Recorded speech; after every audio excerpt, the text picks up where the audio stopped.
شفاء لروحي وحبل المتين ورحمة قلبي وحصن الحصين.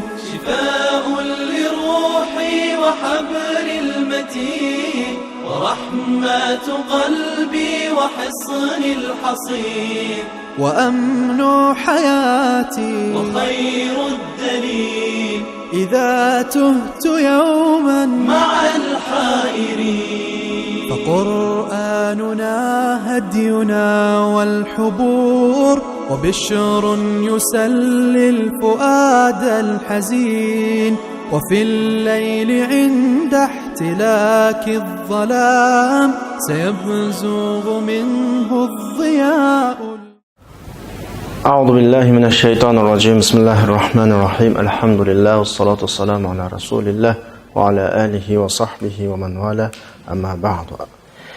İlgirki derslerimizde Allah subhanahu ve taala meyli kıble meselesi olsun yoki ondan keyingi musulmonlarga eslatayotgan payg'ambar avatish orqali bularni ilmlik, hikmatlik qilish va poklanish, purus tepirish qatorliq ne'matlarini eslatib o'tgandan keyin Allah subhanahu va taala bizlarga mushu ne'matlarga qarta qilishga tegishli ishimizni buyuryapti, bildiryapti. Da'vatida astag'izu billah fazkuruni azkurkum vashkuruli va la takfuruni. Yani meni aslanglar, men sizni aslayman. Menga shukr aytinglar, menga inkor qilma, mening bergan ne'matimga tuzkorlik qilmanglar deb ilgirki ne'matlarning kenidan ma'qul shaklda bizni eskartyapti. Yani bu yerdagi fazkuruni deganning o'zi ham ilgirki ne'matlarga qaratilgan so'z bo'lib, men sizlarga ilgir ato qilgan shu ne'matlar, shu fazli marhamatlar unutib qolmasliging kerak uni. Buni doimo sizlarga in'om qilgan mushu zotni, ya'ni meni demakchi Allah subhanahu va taolo aslab yashashinglar kerak. Allah subhanahu va taolo bu oyatdan ko'rib olishga bo'ldiki, Allah subhanahu va taolo bandalaridan zikrini, ya'ni Allohni aslab turishni xohlaydi. Bandalar Allah subhanahu va taoloni qanchalik aslagan siri, zikr qilgan siri Allah subhanahu va taolo bandalarga shunchalik minnatdorlik bildiradi, bularga o'z ne'matini texmo ziyoda qiladi. Bir hadis qudsiyda Allah subhanahu va taolo davatudi. İmam Buxoriy, İmam Muslim, Abu Davud, Nasa'iy qatorliq muhaddislar kitoblarida tilga olgan hadis. Ana 'inda husni zanna 'abdi bi. Bendem meni qanday gumon qilsa, qanday yaxshi gumon qilsa, ya'ni men qanchalik darajada ishonsa demakchi. Men qanchalik darajada ishonch qilsa, men shunda. Meni asliga vaqtda men bandam bilan billa. Meni ko'nglida aslasa, men bandamni ko'nglimda aslayman. Meni bir top kishilar ichida aslasa, men uni o'sha topdan yaxshiroq bir top ichida aslayman. Menga bir g'irch yiqillatsa, men uningga bir gaz yiqillishima. Menga bir gaz yiqillatsa, men uningga uningdan ortiq o'lchamda yiqillishima. Bir quloch yiqillishima. Menga yugurgan peti kelsa, men uning minib kelsa, piyoda minib kelsa, men uningga yugurgan peti borman. Degan shaklda Allah subhanahu va taoloning bizga o'zimiz kuyunganimizdan bakroq kuyundiganligini tilga olyapti. Mana bu yuqoridagi hadis, yuqoridagi oyatlar hammasi Allah subhanahu va taoloning bizga ne'mat berishga bo'lgan rag'batining ifodasi. Allah ne'mat bergisi bizga. Davom ne'mat berishni istaydi, ammo shart bizning shu ne'matga, shu ato ehsonga loyiq bo'lish masalasi. Chunki Allah subhanahu va taolo bizga texmi ko'p berishni xohlaydi. Allohningki yuqorqi oyatdagi uzkuruni degani Allah'ni her işte davomli qanaq turinglar, eslab turing, ne'matlarida eslanglar, bergan ato ehsonlarida eslanglar, sizning ayib, nuqson, gunoh, ma'siyatlaringni yo'gashda eslanglar, Allohning qilgan rahmatida eslanglar, Allohning sizga bergan tavbasida eslanglar, hamma holatlarda Allohni eslanglar. Bütün holatlarda da'vat. Ba'zi solihlar shunday deydi. Men Rasulullahning sahobalaridan shunday angladim. Su ichkili yuzlanganingda 3 bo'ldaydi. Birinchi qatam yana 3 yutum ichmoqchim degan, ichmoqchi bo'lgan suyingni 3 qatimga bo'lib ich. Birinchi qatimda bismillahda ich, alhamdulillahda. Ikkinchi qatim yani bismillahda ich, alhamdulillahda. Üçüncü qatimdimi bismillahda, iç, ahırda elhamdülillahda. Bazı salihlarınki qarşı bu. Tabii ki bunda qıppoğulu boğmağan takdirdir ama bu salihlarınki ne kadar Allah subhanahu wa ta'ala'nı her vakit eslaydiğanlıqının bir ifadesi. Bir qatimliq su içmekçi olan suni üçkü bölüp her qatimda bismillah ve elhamdülillah, bismillah ve elhamdülillah, bismillah ve elhamdülillah bilen başlap ahırlaştırışqa təsir qıvatıdı salihlar. Yani muşu su senin qusqundu tuğan müddetdə senin bedeninden hiç qandaq bir zerrece günah masiyet ifadesi peyda olmaydı. Yani bedenindeki hiç qandaq bir zerrece hücre seni günah masiyetki ündümeydi deb başta bir tavsiye qilgan ahvalları var. Ama bunu özümüzde sınap baxsaq buludu. Bismillah deb içip, elhamdülillah deb, bismillah deb içip, elhamdülillah deb, bismillah deb içip, elhamdülillah deb. Mana bu arqılıq əməliyyatda biz inam qılğıcı bolğan Allah subhanahu wa ta'ala'nı əsləş arqılıq muşu nimetini qarışağan buluruz. Özümüzdən gururunu, özümüzge tayinişini yaraqlaştırğan buluruz. Əməliyyatda insan minut, sekund mu Allah subhanahu wa ta'ala'nın küyünüşüden, inayetinden ayrılıp kalanmayız. Devamlı dua kılımız ki وَلَا تَكِلْنِي إِلَى نَفْسِ طَرْفَةَ عَيْنِي. Yani biz bir köz yumup açkan miktarı beni özümü taşlap etmeyi Allah. Beni daim inayetten astığa aldı. Yani bu xil şekilde biz sınap tecrübe qilib baxsaq, nimetini elhamdülillah bilan ahirlaştırğan bolamiz. Ama nimişqi su meselesi tilga ilinadi bu yerda. Nima uchun suni sınaymiz degan vaqtida bilimiz inson bedeniga en taqaydigan, insan bedeninin her bir hücrelerigacha, her bir a'zolargacha kerak bo'lgan modda su. Su bütün bedeninin hammaga taqaydi. Yani demekçi ki biz muşta nimetlerini şu şekilde qarışılışımız gerek. Ayetning oxiridagi vashkuruli va la takfurun. Manga shukr aytinglar, manga inkor qilmang, manga kofir bo'lmanglar, inkor qilmang degan ne'matlarimni tanmanglar. Yani nimetke şükür qilganlik Allah subhanahu wa ta'ala'ni şu nimetni texmi bizga ko'paytib beradigan bir nim bo'ladi, sabab bo'ladi. Çünkü Kur'an-ı Kerim'de Sure İbrahim'nin 7. ayetinde Allah subhanahu wa ta'ala la in shakartum la azidannakum. Eğer siz şükür etsanglar, bergen nimetke şükür etsanglar, men sizga texmi ziyoda qilaman. Yani Allah'a şükür etish amaliyotda o'zimizdagi g'ururni yo'qotadigan narsa. Bilimiz dünya sebep vasıtalar kanuniyeti boyunca yaralgan dünya. Her işinin bir vasıtası oldu. Ben bir işine ügünüp bir işine qılğan bulma. Özümce ben bunu ügünüp qıldım. Ben de ma'lum bir nupuzum otayınıp bir neslerge erişişim mümkün. Özümde şuna bir ahval payda oldu ki, "Muşu nupuz mene taqıldı o de." Ben bir pul malga tayınıp durup ma'lum nimetlerini qıl, "Muşu pulni mene tapmagan bolsa, deydigan bir xil ko'nglimizga g'urur keladi." Muşu gurur ne? Allah'a şükür etiş yoktudu. Hergiz bizni o sebep vasıla aldap koymaslık gerek. Hergiz mu bunu ben üzem kılalıgaçka kıldım, bunu bilgeçke kıldım, pulum belim boğaçka bununla eriştim demeslik gerek. وَلَا تَكْفُرُونَ. Yani Allah'ın nimetleri gezle inkar kılmanlar. Tanmanlı sizler. Daima nimetlerinin eslimesini, nimetlerinin şükürsünü tilinlerde kılın. Yani devamlı tilinlerde nimetlerinin şükürsü olsun. Allah subhanahu wa ta'ala'nın nimetlerinin her bir nimetini eğer biz maşallah la havle ve la kuvvete illa billah, yani la kuvvete illa billah diyen sözle karşılasak, mengü o nimetlerden biz yaman kırıdığın bir ahvalını kana kılmayımız, görmeyimiz. Maşallah. Bir Allah'a şükür etqanlıq, la kuvvete illa billah. Bunu çokum Allah bədi, Allah'tan başqa bunu bizga yetkizələydiğən heç güç yox, hətta bizdə mi güç yox deydiğən bir xil xum bilan bir ne'matni qarşılığımızda ne'matga şükür qilgan bo'lamiz. Bu ne'mat bizga asla aks ta'sir qilmaydi, bu ne'mat kemaymaydi ki davomli eshib boradi. Chunki biz shu orqali ne'mat berguvchi zotning bir qo'rshoviga olgan bo'ldik hisobda, shukr etish orqali. Allah subhanahu wa ta'alaga shu bizga bergan ne'matidagi haqqini ado qilgan bo'ldi. Agar unda qilmay, ne'matni o'zbati tashlab qo'ysak, yani xuddi bu ne'mat men o'zim qo'lga keltirganimdek, men uni paydo qilganimdek, bunda qilsak, Allah subhanahu wa ta'ala ne'mat berguvchi unutgan vaqtimizda ne'mat bizni tashlab ketdi Allohga bu muqarrar. Buni hayot yashab baqqan, musha ahvolni sinab baqqanlar, bilib bilmay sinab baqqanlar buni obdan biladi. Ondan keyingi oyatga kelsak, ya ayyuhallazina amanu ista'inu bis-sabri was-salat innalloha ma'as-sabirin. Ya ayyuhallazina amanu ista'inu bis-sabri was-salat innalloha ma'as-sabirin.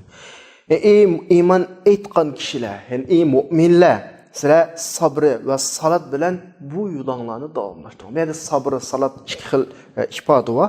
Biz buni ilgari sur Baqaraning 5-dimi bir qitim o'tdi o'sha oyatning shakli. Shu vaqtda tushundirdik. Hozir yana tushuntiramiz.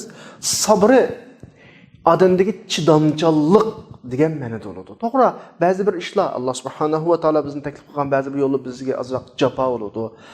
Bizdan ba'zi badallarni talab qiladi, qurbonliklarni talab qiladi. Bu badallar, bu qurbonliklarga nisbatan bizda bardashlik bilish, sabr qilish, sabr qilish bo'lishi kerak. Ondan keyin bu oraliqda biz Alloh subhanahu va taolo bilan bo'lgan munosabatimizni uzib qo'ymasligimiz kerak. Bu munosabatning eng yorqin ifodasi namoz. İki iş bilen Müslümanlar özünün meşakkatli halatlerinden kutludu. Bu yolun ahırga mağalaydı. Allah subhanahu wa ta'ala şuna deydi ki İnnallâhe ma'as-sabirin ki galiba sabır kılgıçlığa mensup. Allah sabır kılgıçlığa olan milletini ahırga çıksa sen bu yolda demekçi. Yani bu ayet-i kerimede Allah subhanahu wa ta'ala bizden bu yolunu sabır salat ile davamlaştırışını, sabır salat arkalık güç talep kılışını, yardım talep kılışını talep kılıvatıdı. Nasıl biz nimege sabr bilen salat yani chidamchanlik, bardashlik qilish va namoz o'qish bilan nimege qarta Allohning yordam talab qilamiz desa, Alloh bizni talab qilgan bütün ishlarga. Aniq degan vaqtda mush yo'l, islom yo'li, iymon yo'lida biz qilish tegishli barliq ishlarda bizga ikki narsa kerak. Birisi sabr kerak, yani birisi namoz kerak. Sabr kerak, namoz kerak. Yani Allah subhanahu wa ta'ala bizning ustimizga yuklagan vazifalar va Allah subhanahu wa ta'ala mushu yo'lda mang degan mushu yo'li va Allohningki, biz shu yo'lda sabr bilan va salat bilan davomlashtiramiz oxirigacha. Ana nima uchun yerda sabr masalasi tilga olinadi? Desa, chunki sabr demak, bizning Uyg'ur tilidagi sabr mana ba'zi boshlardan kelgan zulm, masalan deyli, ba'zi bir ishlarga sarf qilishda bushush bir uqumini tilga ma'nosini olib qilganlar bizning Uyg'ur tilida. Unda emas mendagi sabr. Bushush ba'zi ishlarga nisbatan meyli deb o'tish, ya'ni unda shakldagi emas, balki yuz birdigan, masalan, mushu yo'lni davomlashtirish jarayonida aqallisi qishdagi namozga tahorat olgandagi suvoq, eng issiq vaqtlardagi tutgan ro'za Ramazonning jafosidan tortib oxirgi jihad maydonidagi o'limlargacha din dushmanlari bilan qilgan mujodala, kurashlardagi tortgan jafo mushaqqat qilayotgan aziyat bularning hammasiga bardashlik berish, uni qo'shmaslik, og'rinmaslik, keyiniga chekinmaslik degan ma'no oladi. İnsanın ruhini sabrı haqiqiy egallagan vaqtida, sabri qalbda o'rnagan vaqtida inson shu ishlardan keyin chekinmaydi, og'rinmaydi, qo'shmaydi, uzluksiz bu yo'lni davom qiladi. Masalan, Imom Ali radhiyallohu anhu qo'shni haqqi to'g'riliq suralgan bir ahvol bor. Imom Ali radhiyallohu anhu dediki: "Ta'lamuna annaka la tu'tihi." Sizlar bilasizlar, bu qo'shniga nisbatan sabr degan masalasini. Yani sabr deganni nima desa, qo'shnining haqqi degan nima desa, uni aziyat bermaslik deb bilasizlar. Shundaqmi degandan ha degandan keyin qo'shib undan boshqa va an tasbira ala hada. Qo'shnining haqqi uning aziyatiga sabr qilish deydi. Mishada hatta bir misolga bu. Qo'shni haq masalasida sizni talab qilindigini qo'shningizga aziyat bermasliklam emas, balki aziyatiga sabr qilish. Bu yerda eng aqalli bir misol. Men bayatın qishdagi tahorat olish, yozdagi Ramazon, bu misol shunga o'xshash bir misol, sabrning bir turi. Ya'ni sabr nima desa, xulosalagan vaqtimizda sabr insondagi Alloh buyurgan ishni qilish, chekilgan ishdan qilmaslikqa yordam beradigan bir xil ruh. Mandaqshatqa vaqtda. Mushu ruh senda yetilsin demekçi. Qil, qanchalik badal to'lasang, Sen qanchalik bu ishdan badal to'lasang, bu ishni qilma, cheklangan ish bo'lib qolsa. Mana buning o'zi sabr. Mushu ishqa odamlar bir odam. Odamda shunday bir ruh yetillalisa, buning o'zi sabr bo'ladi. Mush sabr orqali yo'l oxiriga chiqadi. Bu chidamchanlik deb ataymiz buni biz Uyg'ur tilida. Alloh subhanahu va taolo bizdan nurg'un ko'ngil tortadigan ishlarni to'sqan. Bizga eg'ir keladigan nurg'un ishlarga buyurgan. Mana shunchalik qilg'imiz va ammo cheklami va. Ma ishni pek eg'ir keladi, ammo buyuryotdi. Buning hammasi sabrga ehtiyoj var buning. Biz aşağı bir ruh oluş kerak. Qilaman deb qila oladigan, qilmayman deb qila olmaydigan.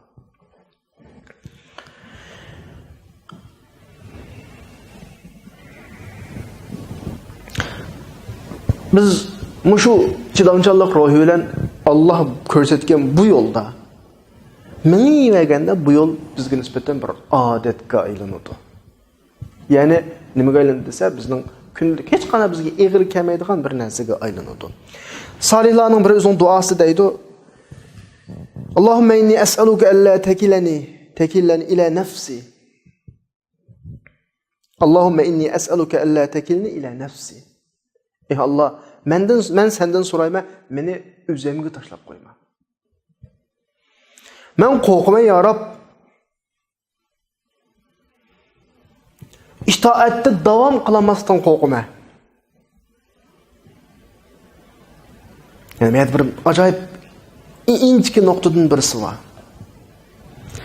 Ben özümü taşlap koyma. Her daim bana köngül böl ey Allah. Çünkü qilgan ibadetlerimge ecir verilmesinden korkma deydi. Ahir qaranglar. Nima ish qildi desa, ibadetni ishtaha qilib qoldim. Qana gapimdi bu? İbadetga shuncha omroq ekan. Namoz o'qig'isi kelib turdi ekan. Zakat bergis şunu suyup kıldık ende. Beni demek çoğunu ibadetinin bir meşakkati boğanda. Masalib salihlar ütüp ketken gapda bir siziqtin yani. Qilib bütün teklifat, bütün yol buyruq çeklemeler bununla suyumni ko'p ketibdi endi. Men bir ensiravatıdı. Ko'nglim tatadigan bir ishga aylanib qoldi deydi. Ko'nglim tatadigan ishga aylanib qolsa, xuddi o'zim xohlagan ishni qilgandek. Bu ishning menga hech qanday bir jabr kelmagandek. Meşakkat gelmegandek, bu meşakkatni yengadigan bir xil sabr ruhiga ehtiyojim yo'qdek bir holat kelib qoldim. Bundan qo'rqaman deydi. Yani demek çoğunu her qandaq amel ibadet taatga berilgan ajr şu amel ibadet taatga qilgan sabrga qarab, chidamchanlikqa qarab turib bo'ladi. Özür pak ey Allah duanın ahirisi. Sizlar bizni havaslerimizga qarshi turishga buyururlar. Mana duo qarang, ha? Havasga qarshi turishga, kelgan mushaqqatga chidashga Qur'onda hozirgi oyatda ista'inu bis-sabr deb chidashga buyurgandan keyin masalib salihlar ibodatni qilaverib, amal ibodat xuddi suyumlik bir narsaga aylanib qolgandan keyin bu hech qanday bir jafo bo'lmasa buningda jafo bo'lsa jafoga chidasak andan keyin sabr degan uqum, sabr degan ruh bizda yetilibdi. Hazır biz ibadatlarimiz bizga suyumlik narsaga aylanib ketgandan keyin jafo bo'lmay qoldi bu ibodatda, qiynalmay qoldik. An bizda bunga nisbatan chidash ruhiga ehtiyoj bo'lmay qoldi. Sabr o'qim bo'lmay qolib, savob berilmay qolamizmi deydigan bir xil andisha bilan duo qilyapti. Bu qadar yana ahvol. Mana bu yerdagi bu salib solihlarning ma duosi qilgan vaqtda bular ibodatni qilib jafo qiladigan yerdan o'tib ketib qolib, an ansirgan gapda bular. Siz jafo qilish kerak degan shaklda. Peygamber Aleyhisselam'da mı şunda ahval var? Yani ibadet suyumlu kuruldu. Mesela Resulullah Bilal'a azam vakti dönemde etti. Hadislerde bağı batılganında erihna biha ya Bilal. Bilal ma azan arkalık bizim rahatlandı. Hem de bu alaka dua ütüp ketken şekildeki bir dua asalib salihinin duası. Ama biz bir demek çoğunumuz sabır meselesinin ki ne kadar mühim ikenligini demekçi. Ameliyatda ibadet qilinivergan vaqtida inson nisbatan bir huzur halovatga aylanadi. Unda deganligimda huzur halovatga aylansa ibodat qabul bo'lmaydi yoki savob bo'lmaydi deganlik emas. Faqat salib solihning duosiningki sabrning muhimligi nuqtasini chiqarish uchun da'vatimiz. Rasulullohning bayatining so'ziga qarasaqmi, Bilalga degan gapi, Bilal bizni azon orqali rohatlanadi degan namoz o'qisak rohatlanamiz da'vatida Ama bizde mesele ta'tir bo'lyapti bugungi kunda. Alloh saqlasin. Masalan, xubdan bo'lsin yoki qanday bir namoz bo'lsin yoki bir ma'lum bir ibodatni qilib bitirgan ekan, "Oh, Xudoga shukr. Ajab bir yeneglab qoldim ya, xubdamni o'qib olib, baldir o'qib olib, namozni o'qib bo'lib yengillaydigan bir xil ahvol bor bizda. Alloh saqlasin. Amaliyotda namoz orqali yengillaydigan, ibodat orqali rohatlanadigan darajaga yetgan vaqtda bizning ishimiz berang bo'lgan bo'ladi. Alloh saqlasin.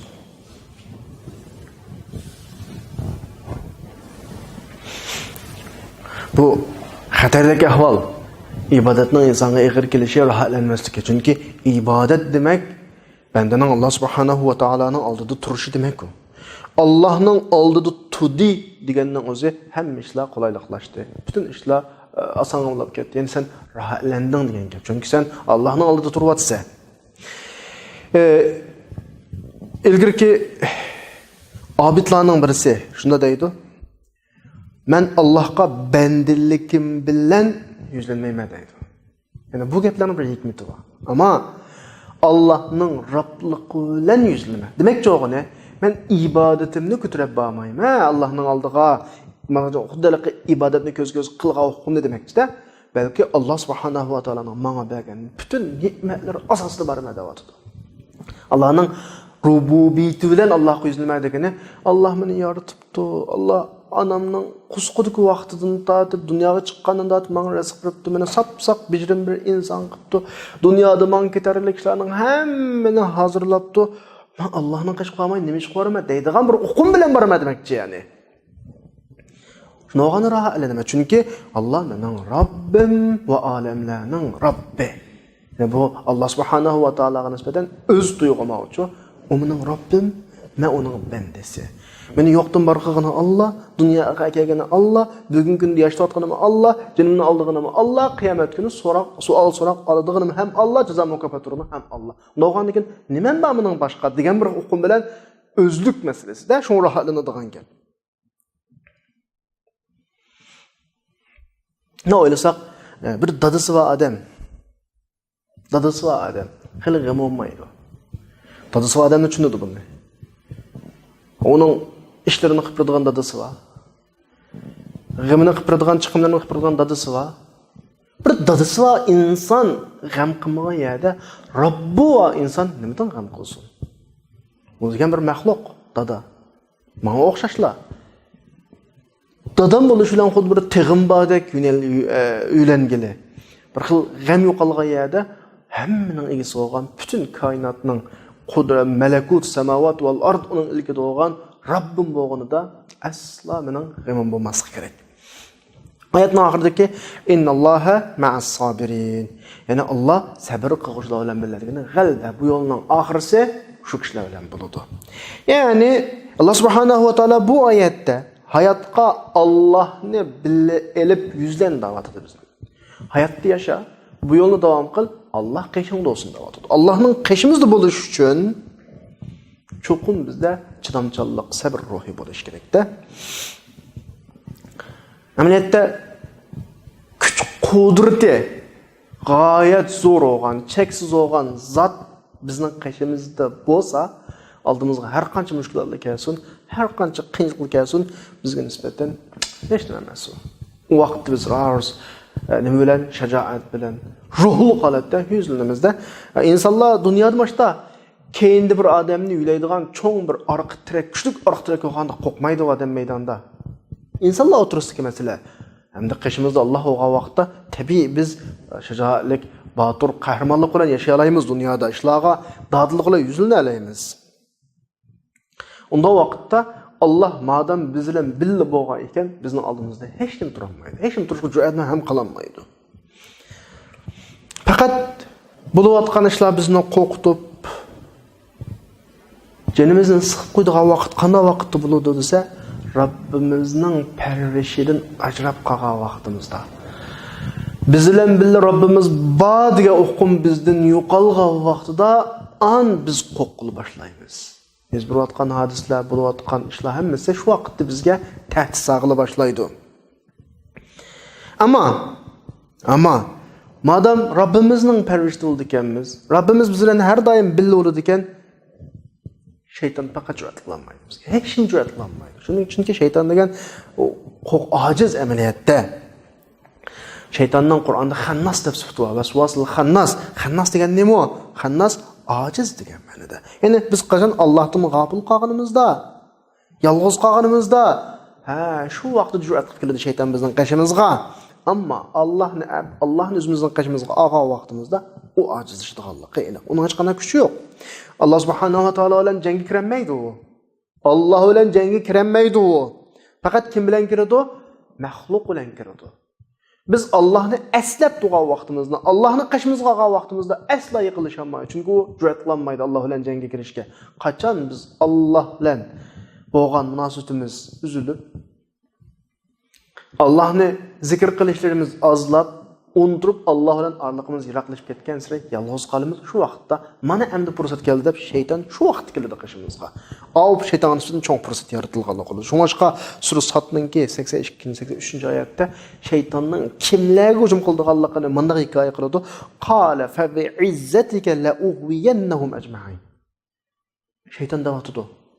Sening izzatingga qasam ey Alloh deb Allohga deb men ularning hammani ajraman. Faqat ularning ichidagi ixlosman bandalarni uni ajramayman. Demak, Alloh billa bo'lgan bandani asla ajramaydi. Demak, oyatning oxirgi mazmuniga qaraganda Alloh subhanahu va taolo sabr qilguvchilar bilan billa bo'lgan ekan. Biz chuqum sabrni o'zimizga do'st tutishimiz kerak. Ya'ni sabr degan ruhni o'zimizda yetiltirishimiz kerak. O Allah subhanahu va taolani biz bilan billa qiladigan bu ruhga nima uchun intilmaymiz masalan? Hadis qudusida Allah subhanahu va taolo da'vatida bir nuqtaga diqqat qilaylik. Ibn Adam. Ey Adam o'g'li, og'rib qoldim, sen meni yo'qlamading. Deydi-ki, ya Rob, sen olamlarning Robbisan, men seni qanday yo'qlayman deydi. Allah deydi-ki, bilmadingmi? Bendam plani og'rib qolsa uni yo'qlamading. Bilmadingmi, agar sen uni yo'qlagan bo'lsang, shuning qishidan meni topatding. Mishadalik ma'nosida kasalning qishida Allohning borligini so'zni otdi emasmi? Solihlarning ba'zi mushadisga ilova berib davotidi. Ey Allah, men o'zlaridan menga shifolik berishni, saqliq berishni so'rashdan hayo qilaman. Nima ishqa? Men qaranglar.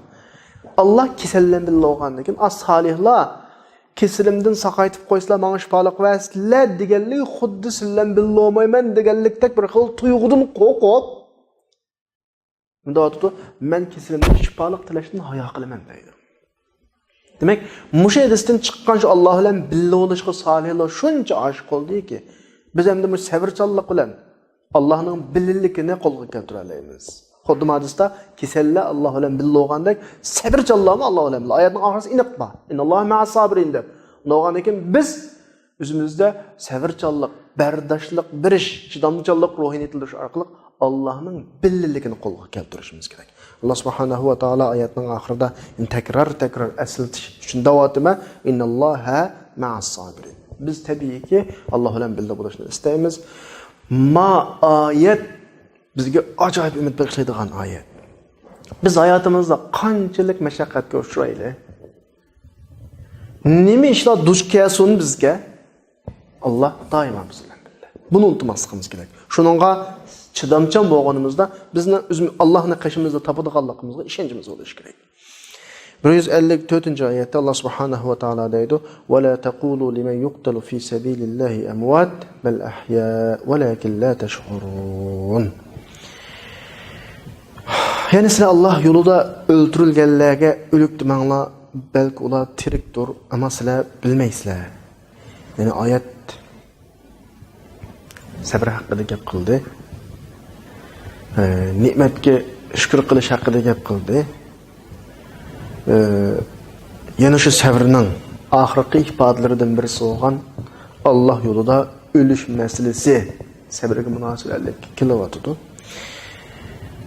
Allah subhanahu va taolo obdan biladi. Bu imanning, bu yo'lning dushmanlari musulmonlarga og'ir mashaqqatlarni olib keladi. Musulmonlarning pul mollariga tahdid keladi bu dushmanlar. Bular emas jonlariga tahdid olib keladi. Anda Allah subhanahu wa ta'ala mushu oyatda, hozir biz o'qigan oyatda musulmonlarga, mu'minlarga mushtaq dushmanlik, mushtaq hodisalar, mushtaq tahdidlarga qarata bir iymonut kuchi bermoqchi. Mushu oyatda. Ilgirki oyatda bizni sabrga tavsiya qildi Allah subhanahu wa ta'ala. Chidamchanlik, bardoshlik qilishga. Salatga tavsiya qildi, namozga. Sabr salat orqali har qanday bizga duch keladigan og'ir musibatlarning hammasini yengib o'taymiz, qarshilasha olamiz. Ma oyati deydi-ki, masala o'ltirilish bobiga bo'lgan vaqtida, Allah yo'lida shahid bo'lish bobiga bo'lgan vaqtida Allah bizga texmi cho'ng bir indaymiz immonot kuchi, ya'ni cho'ng bir rag'batni bu yerda beryotdi. Bizni xotirjam qilmoqchi bo'ldi. Davotidiki, shahid bo'lish mu'min dunyoda yetadigan eng yuksak iymoniy daraja. Shahid bo'lish aziyatning eng yuqori cheki bu. Shu din yo'lidagi tatgan aziyatning, tatgan mashaqqatning, keladigan xafalık musibatning eng yuqori cheki bu iymon darajasining eng yuksak darajasi. Davotidiki, sizlar Allah yo'lida o'ltirilganlarni o'lib demanglar. Pul melimiz musibet kuşuruş mümkün. Ballarımız ülep ketişi mümkün. Rızıklarımız kesilip aç kalışımız mümkün. Kesel olup ağırıp kalışımız mümkün. Bunların hepsi mümkün. Ama bulunma en yukarı, en çok musibet öldürülüş. Canını biriş meselesi. Kakalarının hepsi insana nispeten canını birişten tön turut karşılar. Hem de muşu öldürülüş adeti musibet bunu hemeden biladi. Kur'an'da mesela Sure Maide 106. ayette ölümni musibet ataqa Allah subhanahu wa ta'ala. In antum darabtum fil ard fa asabatkum musibetul maut. Eğer sizler zamanı sefer qilib, sizlarga ölüm musibeti yese, ölüm musibeti insonga nisbatan. Amma Allah yo'lida öldürülüş, ölüm emas, öldürülüşninki u musibet emas, belki onun başka bir narsa ekanligini Allah subhanahu wa ta'ala mu'minlarga tushuntirmoqchi bo'ladi. Ya'ni Allah subhanahu wa ta'ala bu Allah yo'lida o'ltirilishga yangi bir shakldagi hayot, yangi bir shakldagi ne'mat sanoqsiz. Buni birmen davatida bu xil shaklda tasvirlayapti yani. Davatidaki va la taqulu liman yuqtalu fi sabilillahi amwat bal ahya walakin la tash'urun. Allah yo'lda o'ltirilganlarni sizlar o'lib demanglar. Ular tirik ular. Lekin siz bilmaysizlar davatida. Unda olsa biz bilmaydigan bir hayot qilishdik ular. O'lmaydigan ular hisobda. Bir yangi hayot qilishdik. Uni u yashaydigan hayotning shakli qanday bo'ladi? Bizning yashayotgan hayotimizning shakli harakat. Uzluksiz harakatlarimiz, qopimiz, o'tirimiz, yashaymiz, chiqimiz, kirimiz shu. Ama Allah yo'lida o'ltirilgan kishining harakati qanday bo'ladi? Endi Allah yo'lida o'ltirilgan kishiningki yashash shakli, harakati, yasham harakati islomning dushmani, dinning dushmaniga nisbatan, mu'min bo'lmaganlarga nisbatan hayotlik asla tugamaydi. Yani o ölmeydi o hesapta. Çünkü o bunu da mı baxtlik hayatga varadi o. Ölüm bu ne? Ölüm bu ne? Hazır turvatgan növbetki şaraitini yaxshiroq bir holatga ep boradi. Kuparlar uni o'ltirgan taqdirda hech kim olmaydi undan. Faqatla buni yashayotgan bugungi hozirgi cheklik ne'matdan cheksiz katta ne'matga yo'tkab qo'ygan bo'ladi. Bu dushmanlarga nisbatan eng ig'ir qiladigan narsa shu. Dushmanlar bizni o'ltirdik deb qo'shib ketadi, biz nima deymiz? Ha, shahid bo'ldi deymiz. Mana bu ularga eng ig'ir qiladigan gap. Ya'ni ular o'ltirish orqali bizga yaxshilik qilgan bo'ladi hisobda. Ama din dushmanlariga qarata beradigan ta'siri hayotninki, shahidlarga berilgan bu hayotninki.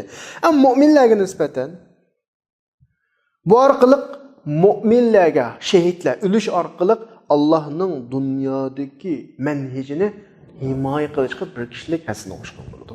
Bu qadar. Mu'minlar shahid bo'ladigan janglar bo'ladi. Buni tarixdan buyon ko'ryapmiz. Bularning hammasi mavjudiyatdagi, koinotdagi iymon harakatini himoya qilish uchun kelgan zanjirsiz bir harakat. Bu tarixdan buyon bo'lib kelgan ahvol. Hayotning buyukligi qanaqdir harakatlanib, u yoq bu yoqqa yurib, midrab yurishda emas. Hayotning eng buyukligi mendin keyingilarninki harakatlanishi uchun bir fursat yaratish. O'zimning yashash emas yani. Bu hayot men bilan go'zal emas, balki mendin keyingilarni yashta olsam, buning bilan go'zal bo'ladi. Mu'min shahid bo'lgan vaqtida buning ta'siri o'zining keyingi yashaydigan har odamning harakatiga qilib qoladi. Har bir shahid bo'lgan odamning shahidligi bekaga shahid olmaydi. Uning oqqan har bir qinining kelgusiga ta'siri bor. İmanni himoya qilish uchun olib berilgan har ish uning guvohi quradi. O'zi qilgan ishlar bilan. Bu harakat shu kishining iymoniy ish harakatidan urush qilish, shahid bo'lish uchun har xil turtkilarni o'tirg'a chiqadi. Demak, bu yerdagi bir biz kallamizga kelgan xulosa uqum. Bu harakat iymonni mudofaa qilish, shahid bo'lish harakati tarixdan buyon davomlashayotgan, uzluksiz, uzlub qolmaydigan bir harakat. Bu mu'minning ibaradigan vazifasi, mu'minga qarata bu xizmatning xarakteri. Ammo kofirga kelsak, kofirning nazarda hayot o'lim bilan tugaydi. Ammo uni kutayotgan bir hayot va yana. Allah insonlarning hammani turgizib, o'limga kelib, o'limni yo'q qiladi. O'lim degan uqum tugaydi. O'lim tugagan vaqtda hayotlik o'limsiz bir narsaga aylanadi. Ya jannatda, ya do'zaxda. Buni bu kutayotgan bo'ladi kofirni. Alloh subhanahu va taolo bizdan shuni bilmimizni istaydi. Shuni bilishimizni. Ya'ni Alloh yo'lida o'ldirilgan kishi Robbining qishida hayot bo'lib, dunyo hayotidan bevosita oxirat hayotiga o'tganligini bilib qolingan. Da'vatida Alloh subhanahu bu oyatda. Ya'ni shahidqa barzakh hayotida o'lim degan narsa sezilmaydi qiyomatga qadar. Odatda tabiiy o'lgan odamga o'xshamaydi u. Shahid emas, tabiiy o'lgan odamlarning barzakh hayotida bir hayot bo'ladi. Ammo shahid unda emas. Shahid dunyodan chiqdimi, yana bir hayotga darhol qadam qo'yadi. Ammo odatdagi odam unda emas. Endi bu shahidlarning keyingi, dunyodan boshqa, ular tirik, Allohning qancha rizq berilyotdi degan oyatning olgan bo'yicha boshqa bir yangi hayot bor ularning. Bu hayotning tafsilotlarini Alloh subhanahu va taolo bizdan yushadi. Chunki u oxirat hayotiga mansub bir ish. Oxirat hayoti g'ayb. G'ayb masalasi bizning idrokatimizdan yuqori masala. Bo'lib bu dunyoda yashayotgan vaqtimizda. Shu oyatning oxirisida valakin la tash'urun, sizlar bilmaysizlar degani shu. Demakki biz bilinmagan ekanmiz. Bu hayot bizning dunyoviy hayotimizning tabiiyki ustun hayot bo'lgan bo'ladi. Biz uni uqolmaymiz-da. Endi shahid bo'lgan odam kishilarning ingida uning hayoti chiqib ketdi deb o'ylaydi. Kishilarning urfida, ya'ni shahid bo'lgan odamning joni chiqib ketdi deb o'ylaydi. Lekin Allohning nazarida, Allohning urfida o joni chiqib ketmadi uning. Hayotni yo'qotmadi u. Yangi bir hayotni boshladi u. Yangi bir hayotga qadam qo'ydi. Biz shahidlarning qaysi birisining haqiqiy shahid bo'lgan odamning qabrisini ochgan vaqtimizda jasadining shu o'z peti to'g'anligini ko'ramiz. Bu bizning oldimizda mayit shu amon. Ammo u shu vaqtning o'zida u dunyoga boshqa bir dunyoga qanaq bo'lgan bo'ladi, ketib bo'lgan bo'ladi. Ya'ni qabrini ochgan vaqtida bizning ko'z oldimizda qabr ochilgan vaqtda yip-yangi badan bilan turdi oldimizda. G'ayb dunyosidan shahodat dunyosiga qaytib kelgan bo'ladi. Shu vaqtning o'zida. Ya'ni bu masala, bunda masala, ya'ni shahidlar o'lmaydi azaldan. Alloh subhanahu va taolo ahya inda robbihim dedi emasmi? Ammo ahya fi alami shahada demadi. Bu Allohning qishida tirik. Dunyoda tirik emas. Qabrni ochgan vaqtimizda o'lik u. Bizning oldimizda o'lik. Ma dunyoda o'lik u. Ammo u dunyoda, ya'ni Allohning nazarida u tirik. Qabr ochilgan hamon u bizning oldimizda o'lik payt o'tirib chiqadi. Chunki u bu dunyo. Ammo uning tirikligi bu dunyoda emas, u dunyo. Chunki bu dunyoni tashlab ketib bo'ldi. Endi u g'ayb dunyosida tirik bo'lgan ekan, uning shunda echilib qabrisi ochilgan vaqtda jasad payt ko'ramiz uni. Çünkü o vaqtida g'ayb dunyosidan shahada dunyosiga qaytdi. Çünkü shahada dunyosi o'lib bo'ldi. Çünkü ko'z oldimizda davomli o'lak pete ko'rinadi, qabrdan asab. Ammo Allohning qishida o'tirgiladi. Bu yerda balkim so'rashi mumkin. Qanday o g'ayb dunyosidan o'tkilib kelib, bizning oldimizda mayit pete ko'rinadi. G'ayb dunyosining kayfisi yo'q, qanday yo'q. Biz davomli darsimizning ilgari keylarida va boshqa darslarimiz davomli ta'kidlab kelyapmiz. G'ayb degandan keyin insonning aql idrokotidan sirt bir ishlar bo'ladi. Uning tafsili shakli, ya'ni qandaqligi so'ralmaydi uningki. Faqat g'ayb ishonadigan narsa, tushunadigan narsa emas. Biz dunyodagi ishlarni tushunib bilmayapmiz. Ammo g'ayb dunyosi faqat bizga insonlarning aql idrokotidan ortiq shaklda din bizga o'rgatgan narsalar. Bu biz orqali buni orqali takrorlaymiz. Bizning g'aybimiz bor yani. Biz ishonadigan bir g'ayb bor. Bu shaklda. Masalan, deyli biz bir operatsiya qilgan vaqtimizda doktor operatsiya qilinuvchiga narkoz deb qo'yamiz, mast qiluvchi omillarni urudi uning avval. Nimishqa operatsiya qilayotgan vaqtda tuyg'u bo'lmasin, his tuyg'u bo'lmasin, operatsiyadagi kesgan, tikkanning og'riqini sezmasin uchun. Ama bu narkoz doğrusunu, yoki okulni ölsün de bermeydi onunla. Onu fakat vaqtlik uxultish uchun beradi. Ondan keyin operatsiya boshlanadi. Og'riq, kasal og'riqning hech narsani tuymaydi. Madda tuymaydi to'g'ri. İnsanning bedeni operatsiya qilgan tuymaydi. Chunki operatsiya qilinayotgani shu beden shu. Ama aşı bedende hem nefesleniyotgan, tiniyotgan bir hayatlık var. Ama his qilmaydi. Ama şu nefesleniyotgan, ama elemni his qiladigan narsa nima desa, hozir shu yo'qolib ketgan sizim. Narkoz şu odamniki yo'qolib ketgan sizimni yo'qotadi. Odam bedeni hech kim sezmaydi. Mesela sizning bedeninizde bir ağrı qo'ygan vaqtida siz uxlab qolsangiz, mesela qanday bir doğrulan uxlang yoki eg'ir uyqungizga uxlagan bo'lsangiz, his qilmaysiz, tugaydi. Xuddi bu yerdagi og'riq a'zo masalasi, bunda a'zodagi masalasi yoki ongdagi emas, balki ongdagi masaladagidek. Masalan, bedenimizning bir yerlari og'riydi. Aslida og'rigan vaqt shu og'ridigan a'zo, yo go'sht og'riydi, yo suyak og'riydi. Ammo biz hoşumuzdan kelsak, bayatın doktor operatsiya qilgandan keyin shu gapni tushuntirish uchun davatimiz bu misolni. Yoki siz qana uxlab ketsangiz, sizdagi u og'riqni faqat his qilmaysiz. Amaliyot bedeningiz og'riyveradi. Xuddi bir tarafdan tushunsak, u bedendagi og'riq odamning bedenida emas, engidagidek bir xil tuyg'u. Amaliyotda bedenda. Nima ishqa? Chunki uxlab qolgan vaqtda siz boshqa bir dunyoga ketasiz. Bedeniniz bir yerde, karvatının üstünde, siz başka bir dünyada. Operatsiya qilayotgan vaqtimiz, bayatının sözlüğü operatsiya qilayotgan vaqtimi, narkoz orqali sizning sizim, ruhingizni bedeninizdan yo'q qiladi. Yuraqni so'qiyotdi, hayotlikda, ammo sizim ruh yo'q bedenda, ya'ni his qiladigan ruh yo'q, ya'ni jon bor lekin.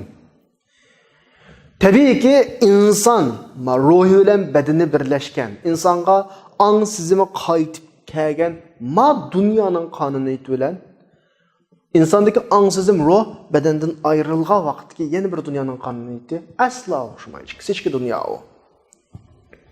Masalan, olimlar inson uxlayotgan vaqtda insonning mingsini tekshirdi. İnsonning mingsi odatda tush ko'rgan vaqti 7 sekunddan aşmaydiganligini o'tirib qo'yib chiqdi yani. İnsan har qancha soatlab so'zlab bergudek tushdimi 7 sekund ko'rib bo'ladi degan gap. Demak, bu yerdagi bir narsani tushundirmoqchiki, bu yuqoridagi misollar orqali nima desa, sening siziming, ruhing, jisming bilan birlashgan hayot, buni biz arabcha shahodat dunyosi, real dunyo deymiz, dunyo hayoti. Bunun qonuniyati bilan sening siziming, tuyg'ung bedeningdan ayrilgandaki yana bir hayotning qonuni tubdan o'xshamaydi. Tamamen biz shahidning gapini qilyapmiz, Allohning nazarida tiriklikni da'vatimiz, O bir gayb dünyası. Bizning yuqorida olgan misollarimiz dunyoda bo'layotgan ahvol, dunyoning insonni o'lmay, faqat ong'sini yo'qotgan vaqtdagi ahvol.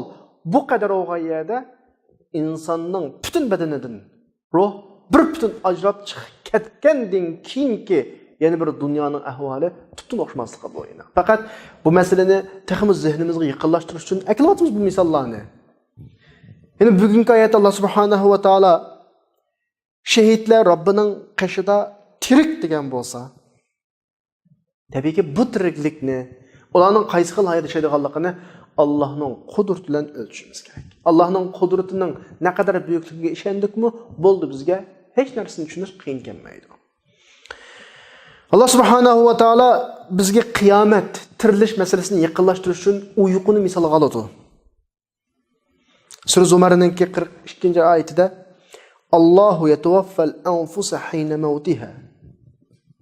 Allah o'lgan vaqtida jonlarni topshirib oladi. Vallati lam tamut fi manamiha. O'lganlarning uyqusida jinn oladi deydi Qur'onda. Bizning ruhiyatimizni Alloh uyquga vaqtimizda oladi. Ya'ni o'lganlar bilan o'xshamagan shaklda bo'ldi tabiiy. Uning butunlay badandan ajrab ketgan bo'lsa, bizda bir jon bir nafaslangidek badan buzilmoqdek badanning alaqqa tiriklik holatini saqlab qolgudek holatda Alloh oladi buni. Fayumsiku allati qada alayha al-maut va yursilu al-ukhra ila ajalin musamma. O'lganlarning jannati butunlay oladi. Qarang oyatning oxirisida. Ammo o'lmay uxlab uyg'onmoqchi bo'lganlarga jannat beradi. Bir oddiy misol tirilish masalasiga, yeni bir hayotning masalasiga oddiy misol. Hozir qadar tush masalasini to'liq ta'bir berilganlar yo'q deymiz. Hemen tushkurimiz tush ma dunyodan boshqa yana bir dunyoning masalasi. İnsan tushda ko'rgan bir narsalar bilan azoblanadi, xushal bo'ladi, tushkur o'tib yig'laydi. Bu bir dunyoda biz yashayotgan, mush dunyoda o'zimizda naq bo'layotgan, ko'rilayotgan ahvol. Biz bu yerga qarab qiyomatga tirilish masalasini azroq qalbimizga yaqinlashtirsak bo'ladi. Tabiiyki, aynı şekilde o'xshamasmi, ammo insonning badanidan ruhning chiqib ketishi, ruhning yana bir dunyoda, o'zining yana bir olamida ruhning harakatlari qatorliqlarni ancha-muncha qanaqlaymiz, bir narsaning bog'liqini shu yerda. Ya'ni biz tushunmaydigan bir narsalarning bog'liqini, yana bir dunyoning bog'liqini tushunib olsak bo'ladi. Ya'ni Alloh subhanahu va taolo bu oyatda shahidlarga mangulik üzülmez bir hayatның bəgəllikini davat edir. Çünki ular Allah yolda öldü. Allah ayetinin ahırda la teş'urun degan ekan. Sizlar bilmaysizlar dedimi? Bo'ldi, sen o'zingning tuyg'usi bilan uni bilman deb og'irma. Chunki bilmaysan uni. Onun ustiga shahid chuqum Allah yolda o'lish kerak, boshqa dunyoga g'araz uchun emas. Allah'ın kelimesi üstün buluş üçün ölüş gerek. Şu xil şekilde ölgende o dünyadan öldüğüyle ketmeydi. Fakat bu dünyadan yani bir hayatka bir vasıta ötkelgen buludu. O turda başka normal ölgenlerine okşar ötküzdüğün kabir hayatta yani alemi berzak dep koyumuz. Bu hayatla bulmaydı. Bir vasıta yeni bir hayatka ötkelgen buludu. Şunu olan bugün dersimiz ahırlaştı. Biz dersin devamını Allah nasip kılsın sağlık dersi devamlaştırıyoruz. Ve ahru da'vana enelhamdülillahi rabbil alemin.